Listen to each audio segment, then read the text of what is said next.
ಮಕ್ಕಳೇ, ಈಗಿನ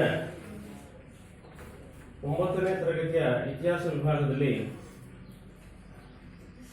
ಭಕ್ತಿ ಪಂಥದ ಮುಂದುವರೆದ ಭಾಗವನ್ನ ನಾವು ಈಗಿನ ಅಭ್ಯಾಸ ಮಾಡೋಣ.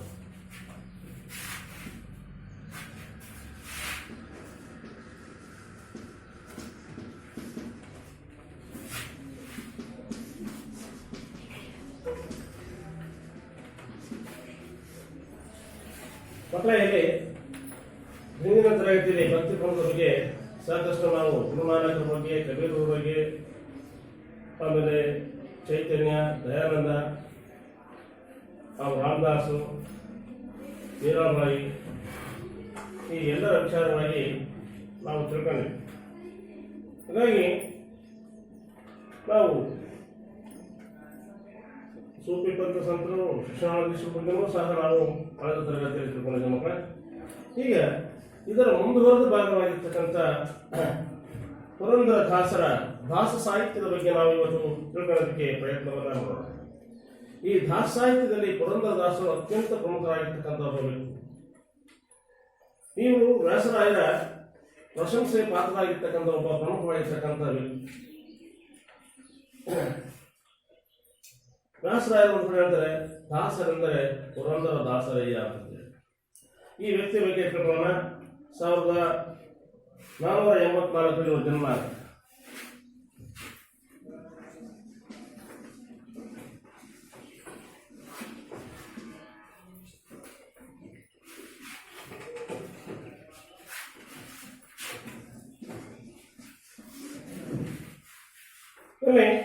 ಈ ಪುರಂದರ ದಾಸರ ಬಗ್ಗೆ ನಾವು ತಿಳ್ಕೊಂಡಿದ್ವಿ.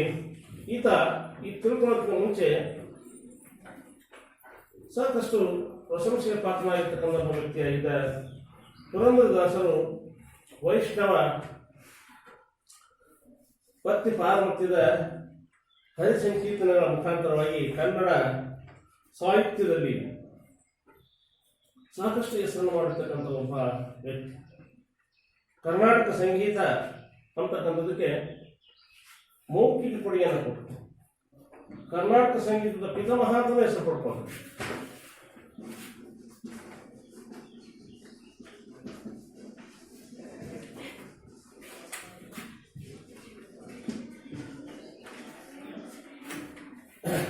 ಹೀಗೆ ಹೆಸರುಗಳನ್ನ ಗಳಿಸತಕ್ಕಂಥ ಇವು ವಿಚಾರವಾಗಿ ನಾವು ಸ್ವಲ್ಪ ತಿಳ್ಕೊಳ್ಳೋಣ. ನಮ್ಮ ಪುರಂದರ ದಾಸರು ಇಂದು ಮಹಾರಾಷ್ಟ್ರದಲ್ಲಿರ್ತಕ್ಕಂಥ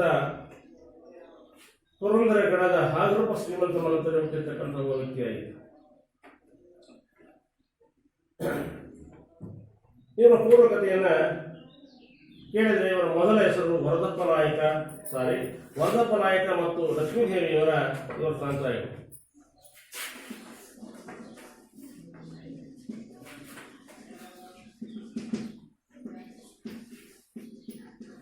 ಲಕ್ಷ್ಮೀದೇವಿ ಇವರ ತಂದೆ ತಾಯಿಗಳು. ಇವರ ಅಂದ್ರೆ ಪುರಂದರ ದಾಸರ ತಂದೆ ತಾಯಿಗಳಾಗಿದ್ರು. ಇಲ್ಲಿ ಪುರಂದರ ದಾಸರು ಪೂರ್ವಾಶ್ರಮದ ಹೆಸರು. ಪೂರ್ವಾಶ್ರಮ ಅಂತಂದ್ರೆ ಮೊದಲಿನ ಹೆಸರು ಏನಪ್ಪ ಅಂತಂದ್ರೆ ಸೀನಪ್ಪ ನಾಯಕ ಅಂತೇಳಿ.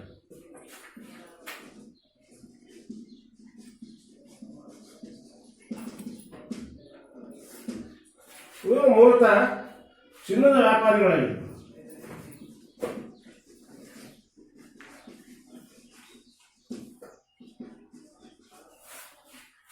ಸಾಕಷ್ಟು ಉತ್ತಮವಾಗಿರ್ತಕ್ಕಂಥ ಮತ್ತು ಕಟ್ಟುನಿಟ್ಟಿನ ವ್ಯಾಪಾರವನ್ನ ಮಾಡ್ತಾ ಇದ್ರು. ಉತ್ತಮವಾಗಿರ್ತಕ್ಕಂಥ ಕಟ್ಟುನಿಟ್ಟಿನ ವ್ಯಾಪಾರಸ್ಥರು ಅಂತಕ್ಕಂಥ ಹೆಸರು ಸಹ ಇವರಿಗಿತ್ತು. ಒಂದು ದಿನ ಶ್ರೀಹರಿ ಅಥವಾ ವಿಷ್ಣು ಪರಮಾತ್ಮ ಇವರನ್ನ ಪರೀಕ್ಷೆ ಮಾಡಲಿಕ್ಕೋಸ್ಕರವಾಗಿ ಇದರ ಮುಂದೆ ಅಂಗಡಿಯ ಮುಂದೆ ಹೋಗ್ಬಿಟ್ಟು ಭಿಕ್ಷೆಯನ್ನ ಕೇಳ್ತಾನೆ. ನನ್ನ ಮಗನ ಹೊಣೆಯನ್ನು ಮಾಡಬೇಕು, ನನಗೇನಾದರೂ ಸಹಕಾರ ಮಾಡಿ ಅಂತ. ಆದರೆ ಇವರು ಏನೋ ಒಂದು ಸ್ವಲ್ಪ ಬೇಡಿ ಕಳಿಸ್ಬಿಡ್ತಾರೆ. ಅವರು ನೇರವಾಗಿ ಸೀನಪ್ಪ ನಾಯಕನ ಹೆಂಡತಿಯಾಗಿರ್ತಕ್ಕಂಥ ಸರಸ್ವತಿ ಬಾಯಿ ಹತ್ರ ಹೋಗ್ತಾರೆ.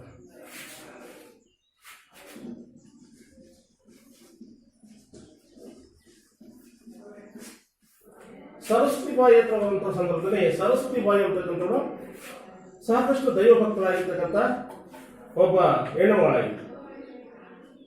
ಇವರು ಹೋಗಿ ಅಲ್ಲಿ ಕೇಳಿದಂಥ ಸಂದರ್ಭದಲ್ಲಿ ಸಹಾಯವನ್ನು ಕೇಳಿದ ಸಂದರ್ಭದಲ್ಲಿ ತನ್ನ ವಜ್ರದ ಮೂರ್ತಿಯನ್ನು ಬಿಚ್ಚಿ ಕೊಡ್ತಾಳೆ. ವಜ್ರದ ಮೂರ್ತಿಯನ್ನು ಬಿಚ್ಚಿಕೊಂಡಂಥ ಸಂದರ್ಭದಲ್ಲಿ ಈ ಸೀನಪ್ಪನಿಗೆ ಪಾಠ ಕಲಿಸ್ಬೇಕು ಅಂತೇಳಿ ಆ ಮೂರ್ತಿಯನ್ನು ತೆಗೆದುಕೊಂಡು ನೇರವಾಗಿ ಸೀನಪ್ಪನ ಅಂಗಡಿಗೆ ಬರ್ತಾರೆ. ಇದನ್ನು ಇಟ್ಕೊಂಡು ಅವನಿಗೆ ಹಣಕಾಸು ನೆರವನ್ನು ನೀಡು ಅಂತ ಹೇಳಿದಾಗ ಆಯ್ತು ನೀಡ್ತೀನಪ್ಪ, ಸ್ವಲ್ಪ ಹೊತ್ತು ಇಲ್ಲೇ ಇರು, ಬರ್ತೀನಿ, ಬಂದು ನಿನಗೆ ಸಹಾಯ ನೀಡ್ತೀನಿ ಅಂತೇಳಿ ಆ ಮೂರ್ತಿಯನ್ನು ತನ್ನ ಸಂದೂಕಿನಲ್ಲಿ ಅಂದರೆ ರಸಿಲಿ ಅಂತ ಏನೋ ಕರಿತೀವಿ ಇವಾಗ ಆದರೆ ಬಂದೋಬಸ್ತಾಗಿಟ್ಬಿಟ್ಟು ನೇರವಾಗಿ ಮನೆಗೆ ಬರ್ತಾರೆ. ಬಂದ್ಬಿಟ್ಟು ಇದು ನನ್ನ ಹೆಂಡತಿಯ ಮೂಗಿನ ಇದು ಅಂತ ಮೂಗ್ಬಿಟ್ಟು ಅಂತೇಳಿ ಅಲ್ಲಿಂದಲೂ ಚಿಂತೆ ಮಾಡ್ಕೊಂಡು ಮನೆಗೆ ಬರ್ತಾರೆ. ಹೆಂಡತಿಯನ್ನು ಕೇಳೋಣ ಅಂತೇಳಿ ಒಂದು ಹೆಂಡತಿಯನ್ನು ನಿನ್ನ ಮೂಗು ಮಟ್ಟಲ್ಲಿ ತೆಗೆದುಕೊಂಡು ಬಾ ನೋಡ್ಬೇಕು ಅಂತ ಹೇಳಿದಾಗ ಆಕೆ ಈಗ ಅವರಿ ಆಗುತ್ತೆ, ಆಶ್ಚರ್ಯವಾಗುತ್ತೆ. ಆಗ ಇನ್ನೊಂದು ವಜ್ರದ ಹೇಳ್ಬಿಟ್ಟು ಅದನ್ನು ಕುಡಿದು ನಾನು ಮರಣವನ್ನು ಬಂದನ ಅಂತೇಳಿ ಆ ತೇರತಕ್ಕಂಥ ವಜ್ರದ ರಸವನ್ನು ಕುಡಿಬೇಕಾದ್ರೆ ಆ ನೋಟದಲ್ಲಿ ಮೂರ್ತಿ ಪ್ರತ್ಯಕ್ಷವಾಯ್ತಂತೆ. ಪರಮಾತ್ಮ ಆ ಮೂರ್ತಿಯನ್ನಾಗಿ ಪ್ರತ್ಯಕ್ಷ ಮಾಡಿದಂತೆ. ಆ ಮೂರ್ತಿಯನ್ನು ತಂದು ಸೀನಪ್ಪನಿಗೆ ಕೊಟ್ಟಾಗ ಅವನಿಗೆ ಆಶ್ಚರ್ಯ ಆಗುತ್ತಂತೆ. ಆ ಮೂರ್ತಿಯನ್ನು ಇಟ್ಕೊಂಡು ಅಲ್ಲಿಗೆ ಬಂದು ನೋಡ್ತಾನಂತೆ. ಆ ಸಂದರ್ಭದಲ್ಲಿ ಮೂರ್ತಿ ಕಾಣುದು.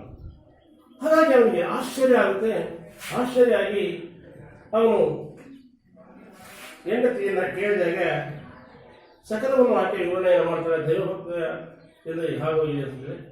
ಆಗ ಸೀನಪ್ಪ ನಾಯಕ ತನ್ನ ಸಂಪತ್ತೆಲ್ಲವನ್ನೂ ಸಹ ದಾನವನ್ನು ಮಾಡಿ ಬಡಬಗರಿಗೆ ದಾನವನ್ನು ಮಾಡಿಬಿಟ್ಟು ದಾಸ ವೃತ್ತಿಯನ್ನ ಅನುಸರಿಸಿಕೊಂಡು ಅಲ್ಲಿಂದ ಪುರಂದರ ದಾಸರಾಗಿ ಕೀರ್ತನೆಗಳನ್ನು ಹಾಡುತ್ತಾ ಮಧ್ವತತ್ವವನ್ನು ಅನುಸರಿಸತಕ್ಕಂಥ ಮಧ್ವತತ್ವ ಪ್ರಚಾರವನ್ನು ಮಾಡ್ತಾ ಈ ಕೀರ್ತನೆ ಮಾಡುವ ಮೂಲಕ ಕೈಗೊಂಡಂತ ಪುರಂದರ ದಾಸರು ಅನೇಕ ಪವಿತ್ರ ಕ್ಷೇತ್ರಗಳನ್ನು ಸುತ್ತಾರೆ.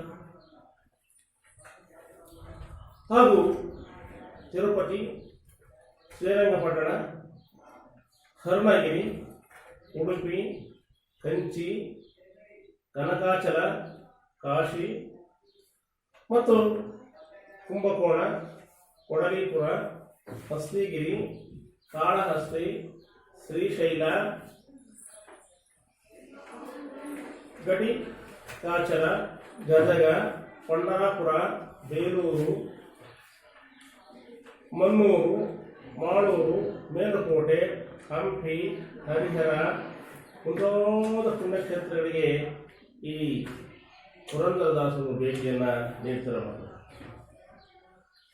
ಪುರಂದರದಾಸರು ಜನಸಾಮಾನ್ಯರಿಗೆ ಭಕ್ತಿ ಮಾರ್ಗವನ್ನು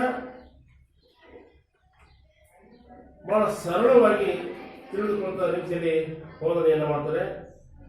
ಈ ಪುರಂದರದಾಸರು ತಮ್ಮ ಸಂಕೀರ್ತನೆಗಳಲ್ಲಿ ಮುಖ್ಯವಾಗಿ ವೈಷ್ಣವ ಭಕ್ತಿ, ಪಾರಮ್ಯ, ಪ್ರಪತ್ತಿ ಜೊತೆಗೆ ಸಾಮಾಜಿಕ ಕಳಕಳೆ, ಸಮಾಜದಲ್ಲಿರ್ತಕ್ಕಂಥ ಧಾರ್ಮಿಕ ಭಕ್ತಿ ಕಳಭಕ್ತಿ ಇವುಗಳ ವಿಡಂಬನೆಯನ್ನ ತತ್ವಗಳ ಕುರಿತಾಗಿ ಅಭಿವ್ಯಕ್ತಪಡಿಸ್ತಕ್ಕಂಥವ್ರು ಹೇಳ್ತಾರೆ. ಈ ಕೆಲವರು ಬೆಳಗಿನ ಜಾತಿ ನಾನು ನದಿಯ ಬಂದ್ಬಿಟ್ಟು ಸ್ನಾನ ಮಾಡಿ ಮಡಿಬಿಟ್ಟು ದೇವರಿಗೆ ಪೂಜೆಯನ್ನು ಮಾಡಿ ನಾನು ಬಹಳ ಭಕ್ತಿನ ಮಾಡ್ತಾನೆ ಅಂತ ಕೇಳ್ತಾರೆ. ಉದಯ ಕಾಲದಲ್ಲೆತ್ತು ಗಡಗಡ ನಡುಗುತ್ತ ನದಿಗಳು ಹಿಂದೆಂದು ಹೇಳುತ್ತಾ ಪರಸತಿ ಪರದಿನಕ್ಕಾಗಿ ಚಿಂತಿಸುತ್ತೆ. ಇದು ಪರಮ ವೈರಾಗ್ಯ, ಪದವ ಲೇಸನದಲ್ಲಿ ಪರಮ ವೈರಾಗ್ಯ. ಇದು ಹೊಟ್ಟೆಪಾಡುಗೋಸ್ಕರ ಮಾಡ್ಕೊಳ್ತಕ್ಕಂಥದ್ದು. ಅಂದ್ರೆ ಅದು ಹೇಳ್ತಾರೆ ಅರ್ಥ ಆಯ್ತಲ್ಲ ಇದು ಪದ್ಯ ಮಕ್ಕಳ. ಈಗ ಏನಪ್ಪ ಅಂತ ಹೇಳಿದ್ರೆ ಉದಯ ಕಾಲದಲ್ಲಿ ಸೂರ್ಯ ಉದಯ ಆಗೋದಕ್ಕಿಂತ ಮುಂಚೆ ನಾವು ಮದುವೆಗಳು ಮಿದ್ವಿ, ನಾವು ಪರಮ ಭಕ್ತರು ಅಂತೇಳಿ ನಾವು ದೇವರಿಗೆ ಮಹಾಪೂಜೆಯನ್ನು ಮಾಡ್ತಿರ್ತಾರೆ. ಅವರಲ್ಲಿ ಲೇಷ ಮಾತ್ರವೂ ಭಕ್ತಿ ಇರೋದಿಲ್ಲ. ಬರೀ ಪರಸತಿ ಪರಧನಕ್ಕಾಗಿ ಚಿಂತನೆಯನ್ನು ಮಾಡ್ತಾ ಇರ್ತಾರೆ ವಿನಃ ಪರಮಾತ್ಮನಲ್ಲಿ ಭಕ್ತಿ ಇರೋದಿಲ್ಲ. ಇಂಥ ಧಾರ್ಮಿಕತನದ ಪೂಜೆ ನಮಗೆ ಬೇಕಾ ಅಂತ ಹೇಳ್ತಾರೆ. ಎಷ್ಟು ಸೊಗಸಾಗಿರುತ್ತೆ ಅಲ್ವಾ? ಉದಯ ಕಾಲದಲ್ಲಿದ್ದು ಗಟಗಟ ಅಂತ ನಡುತ್ತಾರೆ. ನದಿಯೊಳಗೆ ಮುಂದ್ವಿ, ನದಿಯಲ್ಲಿ ಸ್ನಾನ ಮಾಡ್ತಾ ಬಂದ್ವಿ ಅಂತ ಹೇಳ್ತೀವಿ. ಪೂಜೆ ಪುನಸ್ಕಾರಗಳು ಮಾಡ್ತಾರೆ. ಇದು ಧಾರ್ಮಿಕ ಪೂಜೆ ಅಂತೇಳಿ ಪುರಂದರದಾಸರು ಹೇಳ್ತಾರೆ. ಹಾಗೆ ಅವರು ಜಾತಿ ಮತಗಳನ್ನ ಖಂಡಾಖಂಡವಾಗಿ ಖಂಡಿಸ್ತಾರೆ. ಯಾವನ್ನ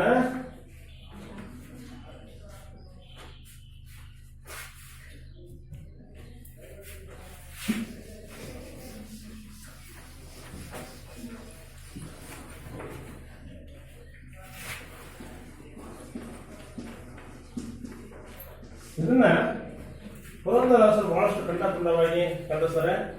ಹಾಗೇನೆ ಇಂಥ ಹಾಡು ಭಾಷೆಯಲ್ಲಿ ತನ್ನ ಕೀರ್ತನೆಗಳನ್ನ ಜನರ ಮನ ಮುಟ್ಟುವಂತೆ ಆಡ್ಕೊಂತ ಸಮಾಜದಲ್ಲಿರ್ತಕ್ಕಂಥ ಕೆಲವು ಅಂಕುಡೊಂಕುಗಳ ತಿದ್ದಲಿಕ್ಕೆ ಪ್ರಯತ್ನವನ್ನು ಮಾಡ್ತಾರೆ. ಮತ್ತೆ ಈ ನಾನು ಆ ಯಾಗ ಮಾಡಿದೆ, ಈ ಯಾಗ ಮಾಡಿದೆ, ಚಂಡಿ ಯಾಗ ಮಾಡಿದೆ, ಮೃತ್ಯುಂಜಯ ಯಾಗ ಮಾಡಿದೆ, ಕಾಳಿ ಯಾಗ ಮಾಡಿದೆ ಅಂತೇಳಿ ಪ್ರತಿಷ್ಠೆಯನ್ನು ಕೊಚ್ಚಿಕೊಳ್ತಕ್ಕಂಥ ಬ್ರಾಹ್ಮಣರ ಬಗ್ಗೆ ಅವ್ರು ಏನಂತಾರೆ ಅಂದ್ರೆ ಯಜ್ಞ ಯಾಗಗಳನ್ನು ತಿರಸ್ಕರಿಸಿದ್ರು.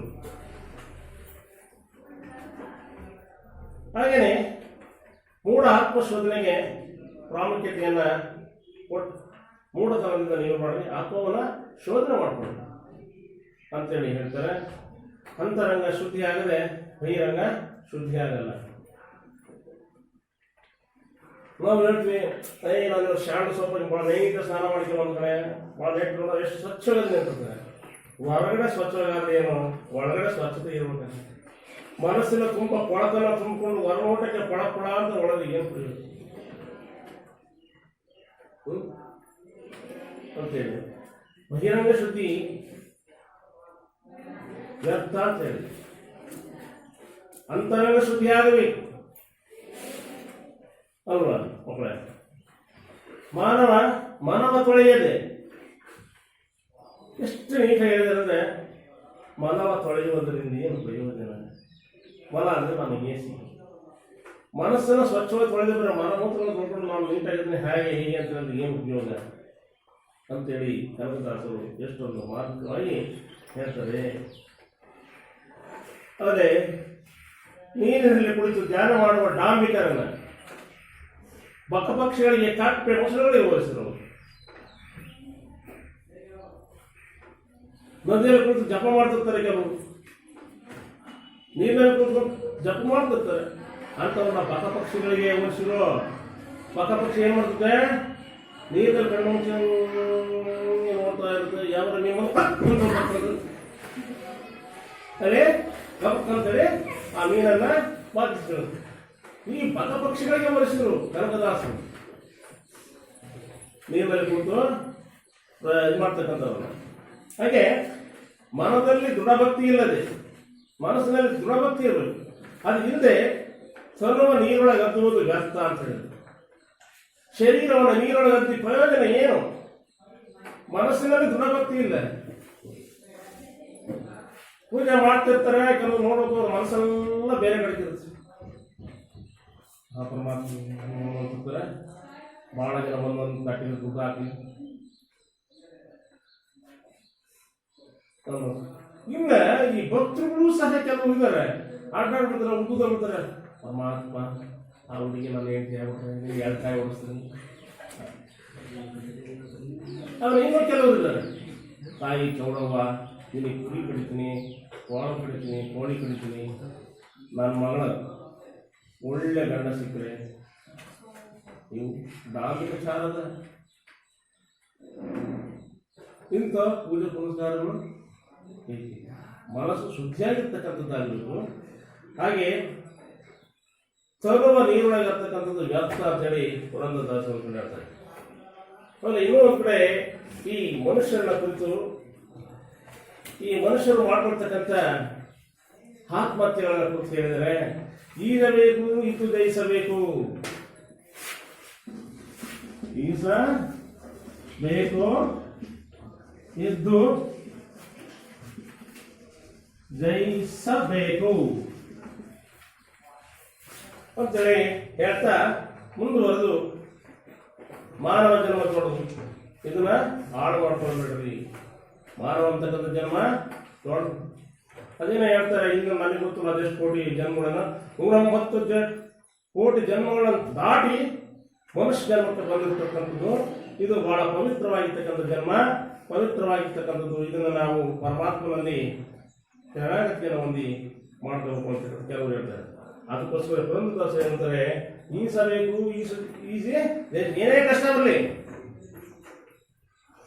ಈಸಬೇಕು, ಅದನ್ನ ಜಯಿಸಬೇಕು.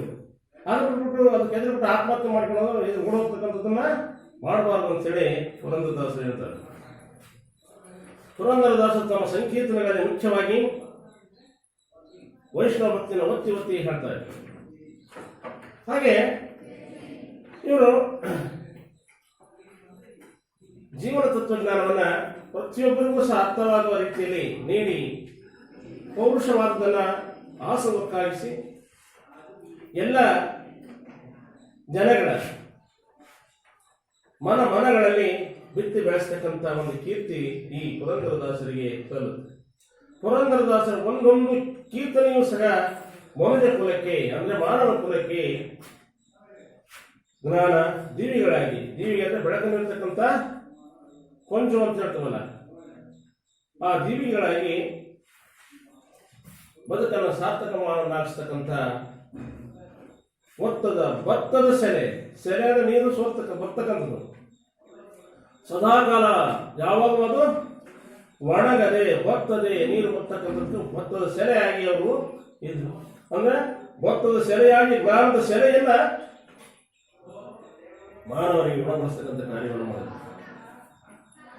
ಹಾಗೆ ಪುರಂದರದಾಸರವರ ಜ್ಞಾನದ ಭಂಡಾರವನ್ನೆಲ್ಲ ಕನ್ನಡದ ಪುರಂದರ ಉಪನಿಷತ್ತಾಗಿ ಮಾಡಿದರು. ಅದಕ್ಕೋಸ್ಕರವಾಗಿ ಅವರು ಹೇಳ್ತಾರೆ, ದಾಸರೆಂದರೆ ಪುರಂದರ ದಾಸರಯ್ಯ ಅಂತಕ್ಕಂಥ ಖ್ಯಾತಿಗೆ ಕಾರಣ ಆಯಿತು.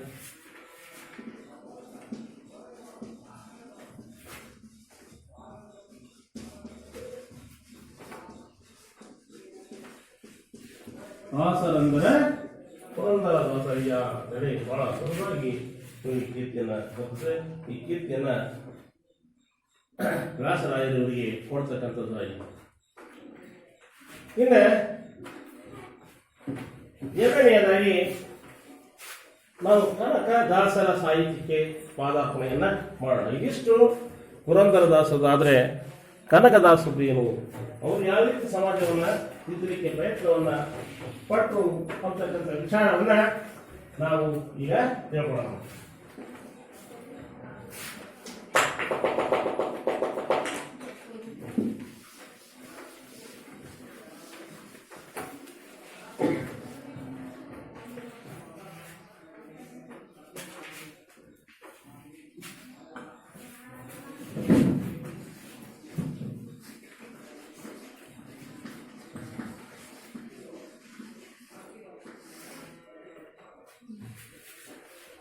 ಪುರಂದರದಾಸರಂತೆ ದಾಸ ಸಾಹಿತ್ಯದಲ್ಲಿ ಹೆಸರನ್ನು ಮಾಡಿಕೊಳ್ತಕ್ಕಂಥ ಅಥವಾ ಹೆಸರನ್ನು ಮಾಡಿರ್ತಕ್ಕಂಥ ಮತ್ತೋರ್ವ ವ್ಯಕ್ತಿ ಅಂತ ಹೇಳಿದ್ರೆ ಕನಕದಾಸ. ಕನಕದಾಸರ ತಂದೆ ಮತ್ತು ತಾಯಿ ವೀರಪ್ಪ ಮತ್ತು ಬಚ್ಚಮ್ಮ.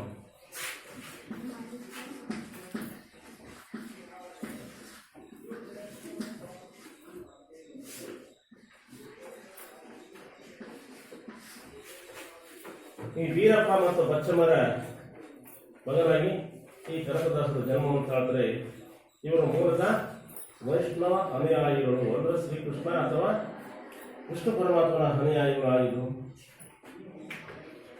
ಈ ಇಬ್ಬರು ತಂದೆ ತಾಯಿಗಳಿಗೆ ಜನಿಸಿರ್ತಕ್ಕಂಥ ಮೂರನೇ ಒಬ್ಬ ಪುತ್ರನಿಗೆ ತನ್ನ ಕುಲದೈವವಾಗಿರ್ತಕ್ಕಂಥ ವೆಂಕಟಪತಿಯ ಹೆಸರಿಡಬೇಕು ಅಂತಕ್ಕಂಥ ಅವರ ಮನದಾಸೆಯಾಗಿದೆ.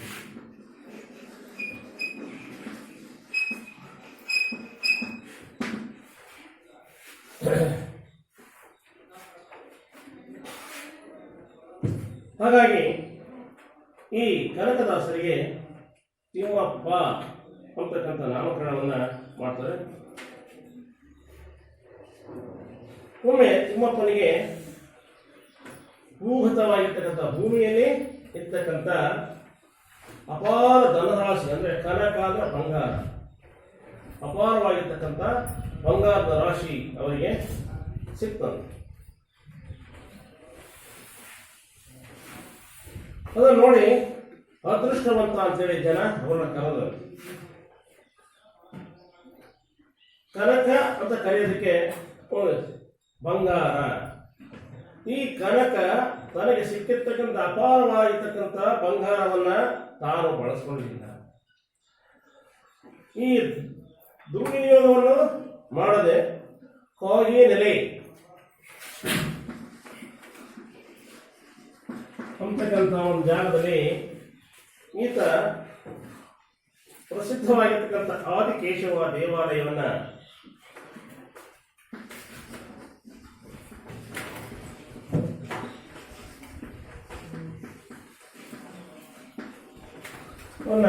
ನಿರ್ಮಾಣ ಮಾಡಿದ.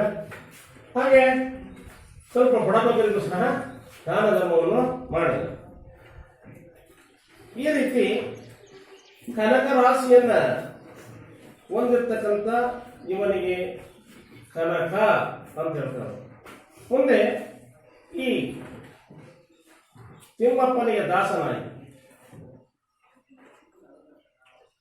ಅದರಿಂದ ದಾಸ, ಕನಕ ಪ್ಲಸ್ ದಾಸ, ಕನಕದಾಸ ಅಂತಕ್ಕಂಥ ಹೆಸರವರಿಗೆ ಬಂತು. ಮೂವತ್ತ ಇವರು ವಿಜಯನಗರ ಸಾಮ್ರಾಜ್ಯದ ಒಂದು ಭೂಪ್ರದೇಶದ ದಂಡನಾಯಕರಾಗಿದ್ದವರಪ್ಪ. ಬಾಣ ಮತ್ತು ಪಂಕಾಪನ.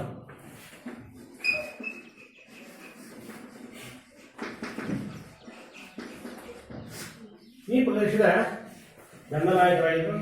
ಕನಕ ಚಿಕ್ಕಂದಿನಿಂದಲೂ ಸಹ ಯುದ್ಧದ ಪ್ರವೀಣನಾಗಿದ್ದ. ಒಮ್ಮೆ ಯುದ್ಧರಂಗದಲ್ಲಿ ತೀವ್ರವಾಗಿ ಗಾಯಗೊಂಡಂತ ಕನಕ ಸಾಕಷ್ಟು ನೋವನ್ನು ಉಂಡು ರಣರಂಗದಲ್ಲಿ ನಡೆಸತಕ್ಕಂಥ ಸಂದರ್ಭದಲ್ಲಿ ತಿರುಪತಿಯ ತಿಮ್ಮಪ್ಪ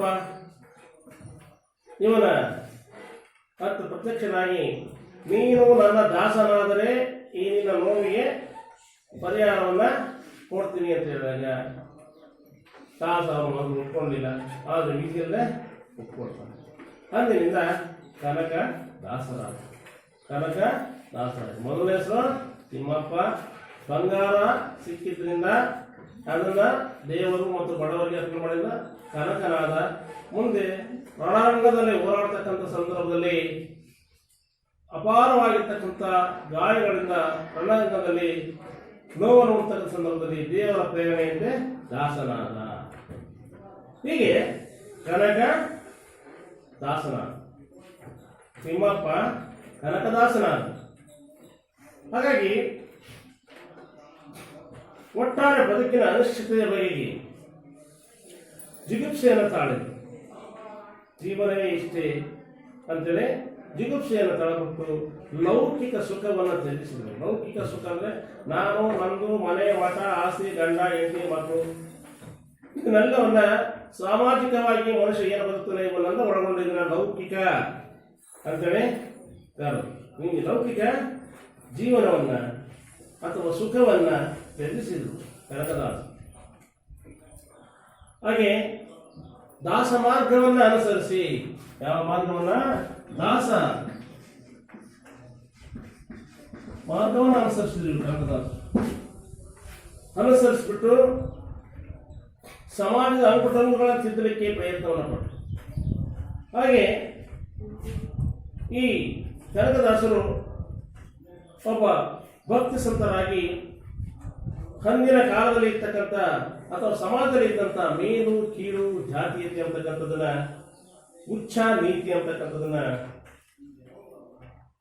ಈ ಒಂದು ಪರಿಭಾವನೆಯನ್ನು ಹೋಗಲಾಡಿಸಲಿಕ್ಕೆ ಕನಕದಾಸರು ಸಾಕಷ್ಟು ಪ್ರಯತ್ನವನ್ನ ಕೊಟ್ಟರು. ಆಮೇಲೆ ಡಾಂಬಿಕ ಭಕ್ತಿಯನ್ನು ಸಹ ಅವರು ತೆಗಳಿದರು. ನೈಜ ಮಾರ್ಗದಿಂದ ಜನರು ದೈವ ಸಾನ್ನಿಧ್ಯವನ್ನ ಪಡ್ಕೋಬೇಕು ಅಂತಕ್ಕಂಥದ್ದನ್ನ ಹೇಳಿಸಿದರು. ಇವರ ಮಾರ್ಗದ ಸರಳತೆಯನ್ನ ತೋರಿಸಿದ್ದಾರೆ. ಸಾಕಷ್ಟು ಮುಖ್ಯವಾಗಿ ದೈವ ಸಾಕ್ಷಾತ್ಕಾರವನ್ನ ಉತ್ತಮ ಜಾತಿಯಲ್ಲೇ ಹುಟ್ಟಿರಬೇಕು ಅಂತಕ್ಕಂಥದ್ದು ಏನಿಲ್ಲ. ದೈವ ಸಾಕ್ಷಾತ್ಕಾರ ಪಡ್ಕೊಳ್ಳೋದಕ್ಕೆ ಉತ್ತಮ ಜಾತಿಯಲ್ಲೇ ಹುಟ್ಟಬೇಕು ಅಂತೇಳಿ ಏನಿಲ್ಲ ಅಂತೇಳಿ ಅರ್ಹತೆಯನ್ನ ಯಾರಿಗಿರುತ್ತೆ ದೇವರ ಪಡ್ಕೊಳ್ಳೋದಕ್ಕೆ ಅವರ ಪ್ರತಿಪಾದಿಸಿದ ಪುರೋಹಿತ ವರ್ಗವನ್ನು ತಮ್ಮ ಕೀರ್ತನೆಗಳ ಮೂಲಕ ಒಳಗಾಗಿ ನೀವು ಪುರಂದರದಾಸರು ತಮ್ಮ ಕೀರ್ತನೆ ಆಡ್ತಾ ಆಡ್ತಾ ಉಡುಪಿಗೆ ಹೋಗ್ತಾರೆ. ಉಡುಪಿಗೆ ಹೋದಂಥ ಸಂದರ್ಭದಲ್ಲಿ ಅವನು ಕೀಳು ಜಾತಿಯವನು ಅಂತೇಳಿ ಪುರೋಹಿತ ವರ್ಗ ಅವನನ್ನ ಒಳಗಡನ್ನು ಬಿಡೋದಿಲ್ಲ, ಇದು ಮಾಡೋದಿಲ್ಲ. ಹಾಗಾಗಿ ಅವನಿಗೆ ಸಾಕಷ್ಟು ಅವಮಾನಗಳನ್ನು ಮಾಡಿ ಅವನ ಮೇಲೆ ಕಳ್ಳತನದ ಅಪವಾದನೆಯನ್ನು ಹೊರಿಸಿ ಕಟ್ಟಿ ಚಾಟಿ ಏಟನ್ನು ಹೊಡಿತಿರ್ತಾರೆ, ಸಿಕ್ಕಾಪಟ್ಟೆ ಚಾಟಿಯನ್ನು. ಆಗ ಅವರು ಒಂದು ಕೀರ್ತನೆಯನ್ನು ಹಾಡ್ತಾರೆ.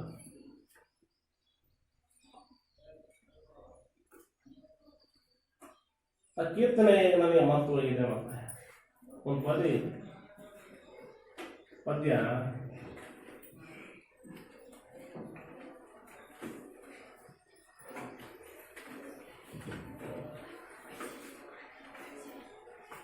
ಬಾಗಿಲನ್ನು ತೆರೆದು ಸೇವೆಯನ್ನು ಕೊಡು ಹರಿ, ಬಾಗಿಲನ್ನು ತೆರೆದು ಸೇವೆಯನ್ನು ಕೊಡು ಹರಿ ಅಂತಕ್ಕಂಥ ಕನಕದಾಸರು ತಮ್ಮ ಹಾಡನ್ನು ಹಾಡ್ತಾರೆ. ಅಂತ ಸಂದರ್ಭದಲ್ಲಿ ಕನಕದಾಸರಿಗೆ ಪರಮಾತ್ಮ ಒಲಿದು ಪೂರ್ವ ದಿಕ್ಕಿನಿಂದ ಪಶ್ಚಿಮದ ದಿಕ್ಕಿನ ಕಡೆಗೆ ತನ್ನ ಮೂರ್ತಿಯನ್ನು ತಿರುಗಿಸಿ ಆ ದೇವಸ್ಥಾನದ ಗೋಡೆಗಳ ಒಳಗೆ ಕಿಂಡಿಗಳನ್ನು ಮಾಡಿ ಕನಕದಾಸರಿಗೆ ದರ್ಶನವನ್ನು ನೀಡುತ್ತಾರೆ. ಇವತ್ತು ಸಹ ಕಿಂಡಿಗಳನ್ನು ನೀವು ಉಡುಪಿಗೆ ಹೋದರೆ ನೋಡ್ಬೋದು. ಅದನ್ನು ಕನಕನ ಕಿಂಡಿ ಅಂತೇಳಿ ಇವತ್ತು ಸಹ ಪ್ರಸಿದ್ಧವಾಗಿರ್ತಕ್ಕಂಥದ್ದನ್ನು ನಾವು ನೋಡ್ತೇವೆ. ಆಮೇಲೆ ಜಾತಿ ಮತ್ತು ಕುಲಭೇದಗಳಿಗೆ ಸಾಕಷ್ಟು ಮಾರ್ಮಿಕವಾಗಿ ಹೇಳ್ತಾರೆ. ಕುಲವೆಂದು ಒಡೆದಾಡದಿರಿ, ಕುಲದ ನೆಲೆ ಏನೇನಾದರೂ ಬಲ್ಲಿರ.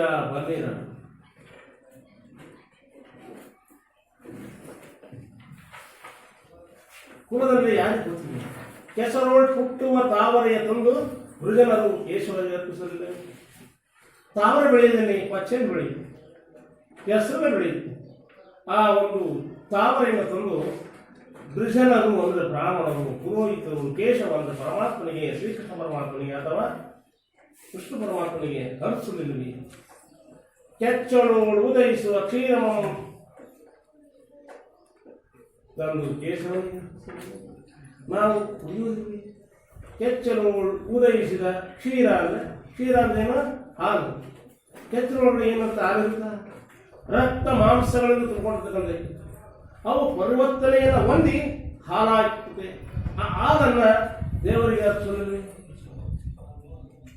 ಇಲ್ಲಿದೆ ಜಾತಿ. ಯಾವುದು ಜಾತಿ? ಜಾತಿಯ ನೆಲೆಯನ್ನು ಏನಾದರೂ ಬಲ್ಲಿರ ನೀವು, ಕುಲಗೋತ್ರಗಳ ನೆಲೆಯನ್ನು ಏನಾದರೂ ಬಲ್ಲಿರ ಅಂತ ಹೇಳ್ತಾರೆ ಕನಕದಾಸ. ಎಷ್ಟು ಸುಲಭವಾಗಿ ಜನ ಅರ್ಥ ಮಾಡ್ಕೋಬಹುದು. ಅವರು ಇನ್ನೂ ಒಂದು ಕಡೆ ಹೇಳ್ತಾರೆ, ಜ್ಯೋತಿ ಯಾವ ಜಾತಿಯಮ್ಮ ಜಗದೀಶ್ವರಿ. ಜ್ಯೋತಿ ಯಾವ ಜಾತಿಯಮ್ಮ ಜಗದೀಶ್ವರಿ. ಜ್ಯೋತಿ ಯಾವ ಜಾತಿ ಅಂತ ಕರಿತೀರಿ? ಬೆಂಕಿಗೆ, ಬೆಳಕಿಗೆ ಯಾವ ಜಾತಿ ಅಂತ ಕರಿತೀರಿ? ಅದು ಮೇಲ್ವರ್ಗದವರು ಪುರೋಹಿತರಿಗೆ ಮಾತ್ರ ಬೆಳಕನ್ನು ಕೊಡ್ತೀನಿ ಅಂತೇಳಿ ಸೂರ್ಯ ಏನಾದ್ರು ಹೇಳ್ತಾನೆ? ಕೆಳವರ್ಗದಲ್ಲಿ ಬೆಳಕೊಡ ಅಂತ ಹೇಳ್ತಾನೆ? ಸರ್ವರನ್ನು ಸಮಾನವಾಗಿ ಕಾಡ್ತಕ್ಕಂಥವನು ಸೂರ್ಯದೇವ, ಎಲ್ಲರಿಗೂ ಬೆಳಕು. ಹರಿಯುವ ಜಲ ಯಾವ ಕುಲ? ಹರಿಯುವ ನೆಲ ಯಾವ ಕುಲ? ಯಾವ ಜಾತಿ ಸೇರ್ತದೆ? ಹಿಂದುಳಿದವರಿಗೆ, ಕೆಳ ಜಾತಿಯವರಿಗೆ ನಾನು ಅವನು ಓದಕ್ಕಾಗೋದಿಲ್ಲ, ಅವನ್ನ ದೂರ ಸರಿಸ್ತೀನಿ, ಬಿಸಾಡ್ತೀನಿ ಭೂಮಿ ಹೇಳುತ್ತಾ ಎಲ್ಲ ಹೇಳುತ್ತೆ. ಬರೀ ಪುರೋಹಿತ ವರ್ಗದವರಿಗೆ ಮಾತ್ರ ನಾನು ಒತ್ಕೊಂತೀನಿ, ಅವ್ರು ಹಾರವರು ಅಂತ ಹೇಳುತ್ತಾ ಇಲ್ಲ. ಪುರೋಹಿತ ವರ್ಗ ಮತ್ತು ಶ್ರೇಷ್ಠ ವರ್ಗದವರು ಮಾತ್ರ ಸುಡ್ತೀನಿ. ಶವ ಸಂಸ್ಕಾರದಲ್ಲಿ ಈ ಅಸ್ಪೃಶ್ಯರು ಅಥವಾ ಹೀನಜರು, ಹಂತ್ಯಜರು ಮತ್ತು ಕೆಳಜಾತಿಯವರು ಅಂತೀನಿ ಸಮಾಜದ ದರ್ಶಿದ್ರೆ ಅವರು ಸುಡಲ್ಲ ಅಂತ ಹೇಳುತ್ತಾರೆ. ಹರಿಯುವ ಜಲ ಯಾವ ಕುಲ? ಯಾವುದಕ್ಕೆ ಜಲ? ಜಲಕ್ಕೆ ಏನಾದ್ರು ಕುಲ ಜಾತಿ ಇದೆಯಾ? ನದಿ ಹರಿತದೆ. ಮೇಲ್ವರ್ಗದವರು ಮಾತ್ರ ಅವ್ರು ಎಲ್ಲಿರ್ತಾರೆ ಅಲ್ಲಿ ಮಾತ್ರ ಹರ್ಕೊಂಡು ಹೋಗ್ತಾ ಹೋಗುತ್ತಾ? ತನ್ನ ಪಾಡಿಗೆ ಅದು ಎಲ್ಲರಿಗೂ ಸಹ ಸೀರೆ ಅಂತ ತನ್ನ ಪಾಡಿಗೆ ಹರ್ಕೊಂಡು ಹೋಗುತ್ತೆ ಅಂತೇಳಿ ಸಾಕಷ್ಟು ಮಟ್ಟದಲ್ಲಿ ಕನಕದಾಸರು ಈ ಸಮಾಜದಲ್ಲಿರ್ತಕ್ಕಂಥ ಅನುಕೂಲಗಳನ್ನು ಮಕ್ಕಳೇ ಚಿತ್ರಕ್ಕೆ ಪ್ರಯತ್ನವನ್ನು ಪಟ್ಟಿದ್ದಾರೆ. ಹೀಗೆ ತಮ್ಮ ಕೀರ್ತನೆಗಳ ಮುಖಾಂತರವಾಗಿ ಕನಕದಾಸರು ಸಮಾಜದಲ್ಲಿರ್ತಕ್ಕಂಥ ಅಂಕು ಡೊಂಕುಗಳನ್ನು ತಿದ್ದಲಿಕ್ಕೆ ಪ್ರಯತ್ನವನ್ನ ಪಟ್ಟರು ಮಕ್ಕಳ. ಈ ರೀತಿಯ ಕೀರ್ತನೆಗಳನ್ನು ಆಡುವುದರ ಮುಖಾಂತರ ಸಮಾಜವನ್ನು ಬದಲಾಯಿಸೋದಕ್ಕೋಸ್ಕರವಾಗಿ ಕನಕದಾಸರು ಸಾಕಷ್ಟು ಪ್ರಯತ್ನವನ್ನು ಮಾಡಿದರು. ಕನಕದಾಸರು ಒಬ್ಬ ಕವಿಯೂ ಸಹ ಆಗಿತ್ತು. ಅಸಂಖ್ಯಾತ ಕೀರ್ತನೆಗಳ ಜೊತೆಗೆ ಕನಕದಾಸರು ಸಾಕಷ್ಟು ಮಟ್ಟದಲ್ಲಿ ಈ ಸಮಾಜದಲ್ಲಿರ್ತಕ್ಕಂಥ ಡೊಂಕುಗಳನ್ನು ಅಂಕುಗಳನ್ನು ಪ್ರಯತ್ನ ಪಟ್ಟರು. ಅನೇಕ ಸಾಹಿತ್ಯ ಗ್ರಂಥಗಳನ್ನು ಸಹ ಕೃತಿಗಳನ್ನು ಸಹ ರಚಿಸಿದರು. ಅವರನ್ನು ರಚಿಸಿರ್ತಕ್ಕಂಥ ಗ್ರಂಥಗಳಲ್ಲಿ ಮೋಹನ ತರಂಗಿಣಿ, ನಳಚರಿತ್ರೆ, ರಾಮಧಾನ ಚರಿತ್ರೆ ಅಂತಕ್ಕಂಥ. ಇಲ್ಲಿ ರಾಮಧಾನ ಚರಿತ್ರೆಯಲ್ಲಿ ಮೇಲು ಕೀಳನ್ನ ಎತ್ತಿ ಹೋಗಲಾಡಿಸೋದಕ್ಕೋಸ್ಕರವಾಗಿ ರಾಗಿ ಮತ್ತು ಭತ್ತದ ಉದಾಹರಣೆಯನ್ನ ಕೊಟ್ಟಿದ್ದಾರೆ. ಮಕ್ಕಳೇ, ಭತ್ತ ನಾನೇ ಶ್ರೇಷ್ಠ ಅಂತ ಹೇಳುತ್ತೆ, ನೀನು ಕೀಳು ಅಂತ ಹೇಳಿ ರಾಗಿಯನ್ನ ಹೇಳುತ್ತೆ. ಆಗ ಆ ಭತ್ತವನ್ನ ಮತ್ತು ರಾಗಿಯನ್ನು ಸ್ವಲ್ಪ ದಿವಸಗಳ ಕಾಲ ಇಟ್ಟು ಆಮೇಲೆ ಬರಲಿ ಅಂತ ಹೇಳಿದಾಗ ಭತ್ತ ಹುಳ ಬಿದ್ದು ಹೋಗಿರುತ್ತೆ, ರಾಗಿ ಹುಳ ಬಿದ್ದು. ಹಾಗಾದ್ರೆ ಇಲ್ಲಿ ಯಾರು ಶ್ರೇಷ್ಠ ಅಂತ ಹೀಗೆ ಭಕ್ತಿ ಚಳವಳಿಯ ಪರಿಣಾಮಗಳು ಮುಂದೆ ನೋಡಿ ಏನಾಗಿದೆ ಪರಿಣಾಮಗಳು ಅಂತಕ್ಕಂಥದ್ದು. ಈ ಕನಕದಾಸರು ಹರಿಭಕ್ತ ಸಾರ ಅಂತಕ್ಕಂಥ ಇನ್ನೊಂದು ಗ್ರಂಥವನ್ನು ಸಾಧಿಸ್ತಾರೆ. ಅವನ್ನೆಲ್ಲ ಓದ್ ತಿಳ್ಕೋಬೇಕು ಚೆನ್ನಾಗಿ.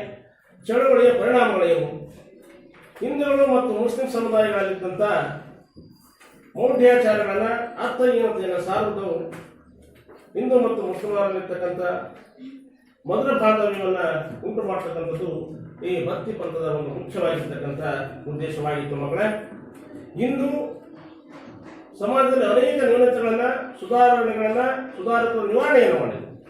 ಭಾರತವನ್ನ ಅಥವಾ ಭಾರತದ ಪ್ರಾದೇಶಿಕ ಭಾಷೆಗಳಾಗಿ ವಿಕಸನಗೊಳ್ತಕ್ಕಂಥ ಇವು ಬೆಳೆದು ಅವರು ದೇಶೀಯ ಭಾಷೆಗಳಲ್ಲಿ ಬರುವುದು, ಅವುಗಳ ಬೆಳವಣಿಗೆ ಬರವಣಿಗೆಗಳ ಸಹಾಯದಿಂದಾಗಿ ಇಡೀ ಚಳವಳಿಯಿಂದ ಭಾರತೀಯ ಸಾಂಸ್ಕೃತಿಕ ವಿಕಾಸಕ್ಕೆ ಕಾರಣವಾಗಿ ಬಹುಸಂಸ್ಕೃತಿಗಳ ಸಂಗಮ ಅಂತಕ್ಕಂಥ ಹೆಗ್ಗಳಿಕೆಯನ್ನ ಭಾರತಕ್ಕೆ ತಂದುಕೊಡ್ತಕ್ಕಂಥದ್ದು ಈ ಒಂದು ಭಕ್ತಿ ಚಳವಳಿಯ ಉಗಮವಾಗಿದೆ.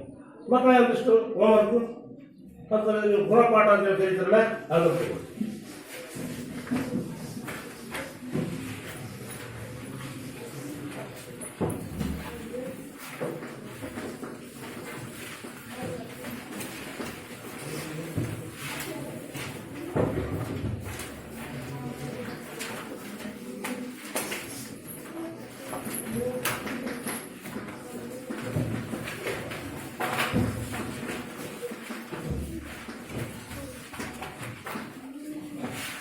ವ್ಯಾಸರು ದಾಸರೆಂದರೆ ಕನಕ ಸಾರಿ ಪುರಂದರ ದಾಸರು ಅಂತೇಳಿ ಹೇಳಿದರು.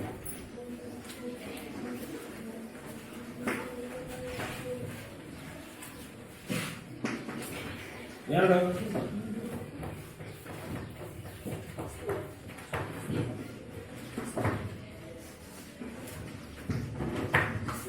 ಪುರಂದರ ದಾಸರ ಮೊದಲ ಹೆಸರು ಡ್ಯಾಶ್. ಮೂರು ಕನಕದಾಸರ ಮೂಲ ಹೆಸರು ಡ್ಯಾಶ್. ಎರಡನೇದಾಗಿ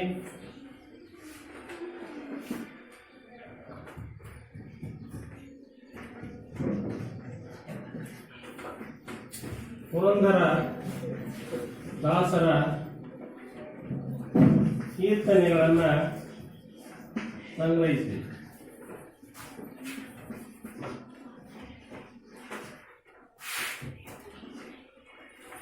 ಎರಡು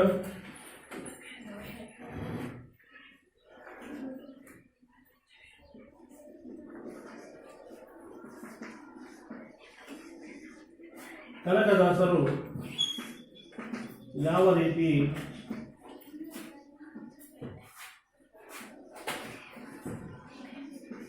ಸಮಾಜದ ಸುಧಾರಣೆಗೆ ಪ್ರಯತ್ನಿಸಿದರು.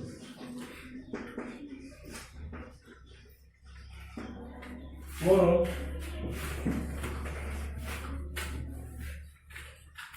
ಭಕ್ತಿ ಚಳವಳಿಯ ಪರಿಣಾಮಗಳೇನು.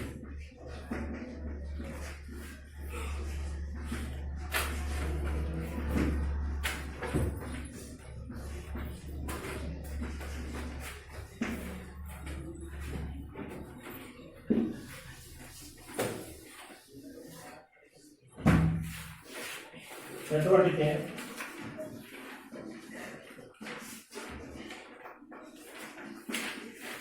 ಪುರಂದರ ದಾಸರ ಮತ್ತು ಕನಕದಾಸರ ಚಿತ್ರ ಸಂಗ್ರಹಿಸಿ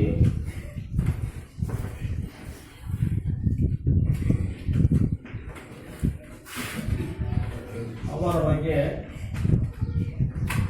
ಮಾಹಿತಿ ಬರೆಯಿರಿ.